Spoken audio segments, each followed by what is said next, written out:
So mauni guys, gabi namin naabot diri.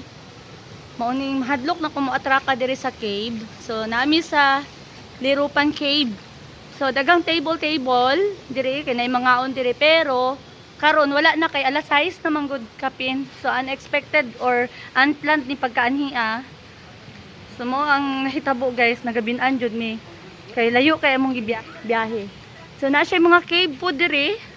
May mga table, pwede ka mukaon diri. So nindot siya, bugnaw kaayo. Na guys. Mo ni siya diri oh.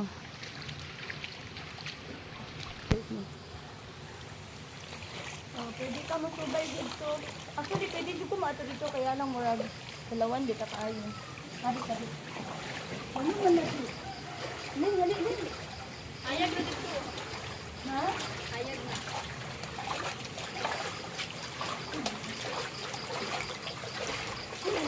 Balon naman.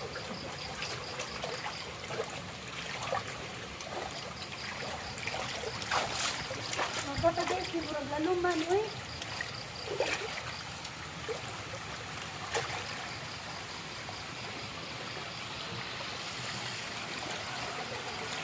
So actually, agan dito mga ligo diri.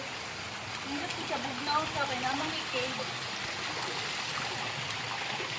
Saan nakasulat ang mga bato? Halos pa ng bato. So wala pa dito daw kayo ni naanghian diri kay way nakabalungan na yung ani diri nga tourist spot hidden. Ano tawag ano? Hidden nature? Ano tawag ano?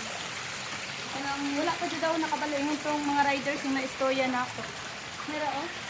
Tinawa diri sa oh. Kasi mga kuweba. So, mauda ini siya guys, nindot baluhanan siya, pero wala pa yung nakabaluan ni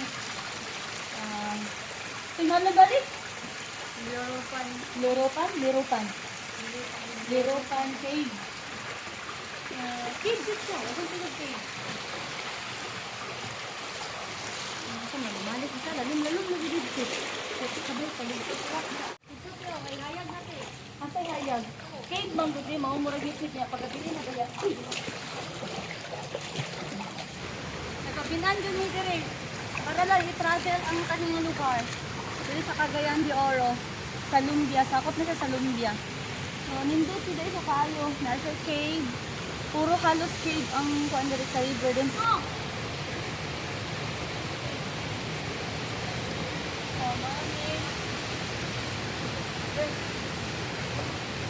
Mamanin ka sa pitas mo.